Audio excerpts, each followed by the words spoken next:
It's 9:30 a.m. on a Sunday morning in Paris, October 19th. Outside the Louvre Museum, the world's largest and most heavily guarded art institution, a steady stream of early tourists and museum staff are moving toward the glass pyramid. Everything is routine, normal, but on the museum's southern facade, facing the Seine River, something is very wrong. A white furniture removal truck, the kind you see helping people move apartments, is parked illegally. From its roof, a massive electric cherry picker crane begins to silently extend, its basket carrying two masked figures up toward the first floor. This wasn't maintenance. This wasn't a fire drill. This was the start of a multi-million-euro heist, straight out of a Hollywood movie. The two masked men, dressed head to toe in bright orange and yellow construction vests, the perfect camouflage in a city of perpetual renovation, reach the first-floor balcony of the Galerie d'Apollon. This is the most sacred, secure room in the entire museum, housing what remains of the French crown jewels. Instead, they focused with laser-like precision on a collection of dazzling, historically significant pieces, the emerald and sapphire diadems and necklaces worn by 19th-century empresses. They smashed two glass display cases, grabbed 8 priceless jewels, valued at nearly $100 million, descended the bucket lift, and sped away on motor scooters. The robbery lasted less than 7 minutes total. It was a smash and grab so audacious, so public, it shocked the world. And to understand how a handful of thieves managed to violate the heart of France's national heritage in broad daylight, we have to look first at the unbelievable, almost laughable, security failures that they planned to exploit.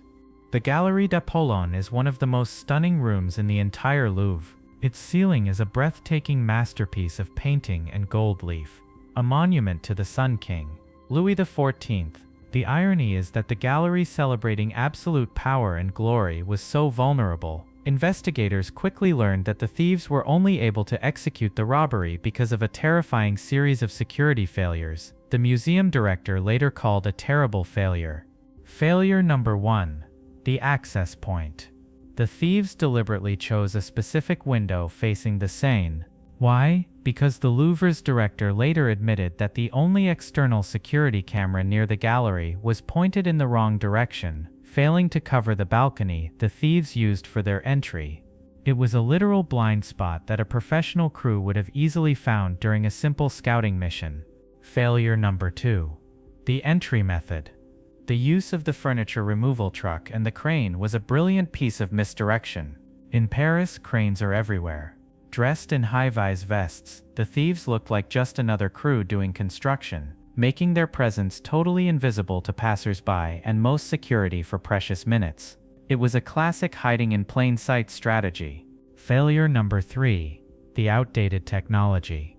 While the museum's internal alarms did function, the Paris police chief later revealed that much of the Louvre's security system was aging and inadequate, with some systems still using old analog technology. A major, $80 million security upgrade had been planned, but it wasn't due to be completed until 2029 or 2030.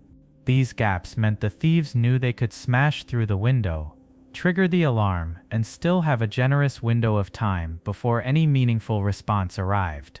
The Apollo Gallery was supposed to be a fortress, but the thieves turned it into an easy smash-and-grab target.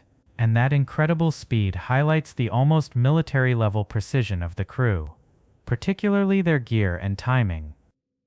This wasn't a crime carried out by desperate amateurs. It was executed with the choreography of a surgical strike. The whole operation was believed to have been carried out by a 4-man crew.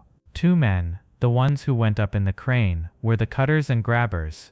They were the muscle, the ones who had to execute the technical aspects under immense pressure. Their tool of choice was the disc cutter, which speaks volumes about the planned chaos. This is not a quiet tool. It makes a tremendous noise, which means the thieves were betting their speed would neutralize the alarm. They used it to slice right through the glass of the window, and then to cut small openings into the thick display cases housing the jewels.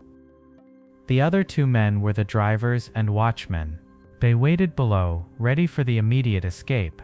But even a perfect plan has its unplanned moments. As the thieves were making their hasty exit, They reportedly dropped one of the stolen items in the street, the crown of Empress Eugenie. This historic piece, set with over 1,000 diamonds and dozens of emeralds, was found damaged by police. This error confirms that despite the meticulous planning, the final minutes of the heist were executed in a frantic rush, a race against the clock. They managed to escape on high-powered Yamaha T-Max scooters, zipping through the Paris streets and onto a nearby highway, the perfect getaway vehicle for avoiding heavy traffic. The police later found the abandoned furniture truck, which the thieves had attempted to set on fire to destroy evidence. But a museum worker managed to quickly extinguish the blaze, leaving behind a treasure trove of forensic evidence that would prove key to hunting them down. But the French police mobilized over 100 investigators from the BRB Organized Crime Squad, the finest anti-crime unit in the country, to track down the culprits. The investigation was a mix of old-school detective work and high-tech forensics. First, they mapped the escape route using public and private CCTV cameras, tracking the high-powered scooters as they sped out of Paris and onto the highway. Second, they meticulously analyzed the evidence left at the scene: the abandoned truck, the discarded crown of Empress Eugenie, a stray helmet, and the power tools. This forensic sweep yielded a goldmine: DNA evidence and fingerprints found on the scooter, a display case, and a dropped high-vis vest. The breakthrough came just days later. Police arrested 2 men in their 30s. One was detained right at Charles de Gaulle Airport as he was attempting to board a flight out of the country, a classic movie-ending arrest that almost never happens in real life. The other was arrested at his home near Paris. Both men were already known to police for previous smaller-scale burglaries. The DNA evidence quickly linked them to the crime. The 2 suspects later partially admitted to their involvement in the heist, a crucial break in the case.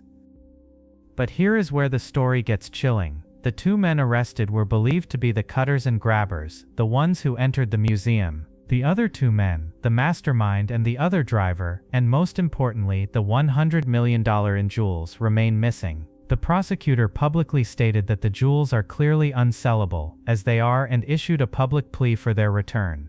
The focus of the investigation now shifts entirely.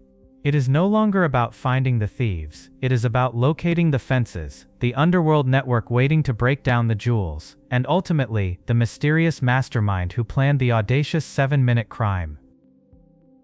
The 2025 Louvre robbery wasn't just a physical breach of security, it was an injury to France's collective memory, demonstrating that even the most cherished pieces of a nation's history are fragile and fleeting. It exposed the simple truth that a smart plan, a disguise, and industrial tools are sometimes more effective than a high-tech alarm system. Today, the Apollo Gallery stands quiet, the display cases empty, waiting for a security upgrade that is long overdue. The crown of Empress Eugenie is back, damaged but rearable. But the sapphire and emerald treasures, the ones that once adorned the wives of emperors, are scattered to the wind, held hostage by the criminal underground. The hunt continues, but the fear remains. The most valuable pieces of history may already be gone, reduced to raw material, their incalculable past melted down for mere money. Please subscribe for our channel for more videos like this.